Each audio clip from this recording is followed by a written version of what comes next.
इस संसार में सबसे बड़ा शक्तिशाली कौन है? ईश्वर है। हाँ, लॉजिक से बात है, ईश्वर ही है शक्तिशाली और उसके बाद हम हैं। और ईश्वर ने हमें वही शक्ति दिया है जो उसके पास है। और शैतान हमसे नीचे है, फिर भी शैतान हम पर ही राज करता है। और इस धरती पर शैतान सबसे बड़ा शक्तिशाली है। पता है शैतान हमसे शक्तिशाली क्यों है?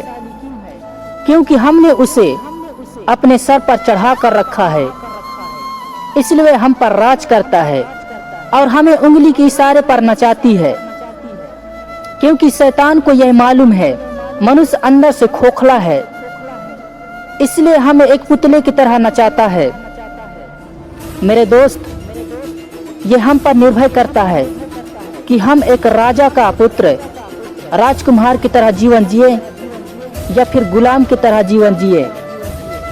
यह हम पर डिपेंड करता है। यदि हम राजकुमार की तरह जीवन जिए तो हमें एक योद्धा बनना पड़ेगा, क्योंकि हमें इस संसार पर राज करना है। क्योंकि परमेश्वर ने कहा है तुम एक राजदूत हो और हमें राजदूत बनना है, तो हमें सारी ब्रह्मांड का शक्तियाँ चाहिए।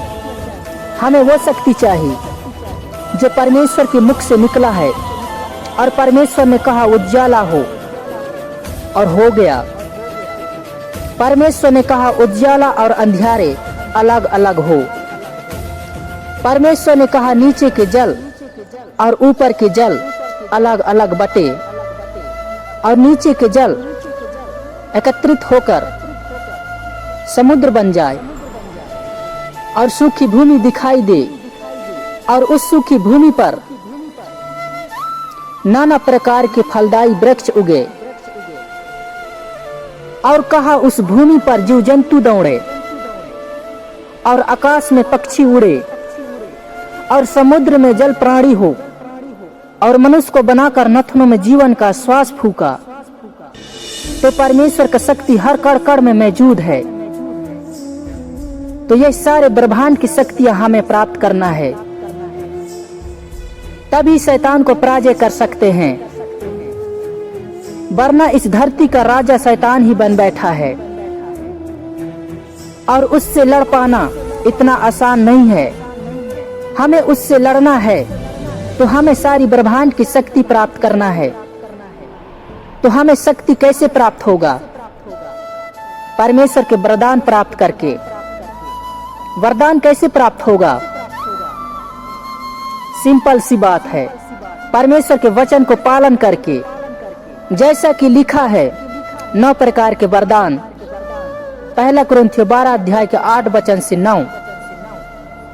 क्योंकि एक को आत्मा के द्वारा बुद्धि की बातें दी जाती है और दूसरे को उसी आत्मा के अनुसार ज्ञान की बातें। किसी को उसी आत्मा से विश्वास और किसी को उसी एक आत्मा से चंगा करने का वरदान दिया जाता है। फिर किसी को प्रार्थना के काम करने की शक्ति और किसी को भौंसदारी की और किसी को आत्माओं की परख और किसी को अनेक प्रकार की भाषा और किसी को भाषाओं का अर्थ बताना। परंतु यह सब प्रभावशाली कार्य वही एक आत्मा से करता है और जिसे जो चाहता है वह बांट देता है। यह सब तब हमें प्राप्त होगा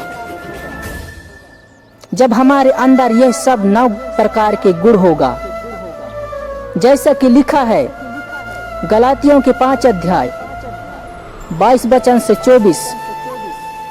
पर आत्मा का फल प्रेम, आनंद, शांति, धीरज, कृपा, विश्वास, नम्रता और संयम है। ऐसे ऐसे कामों के विरुद्ध में कोई भी व्यवस्था नहीं। और जो मसीह यीशु के हैं उन्होंने शरीर को उसकी लालसाओं और अभिलाषाओं समेत क्रूस पर चढ़ा दिया है। मेरे दोस्त, ये सब गुण हमारे अंदर है तो शैतान की औकात नहीं है कि हम पर राज करे।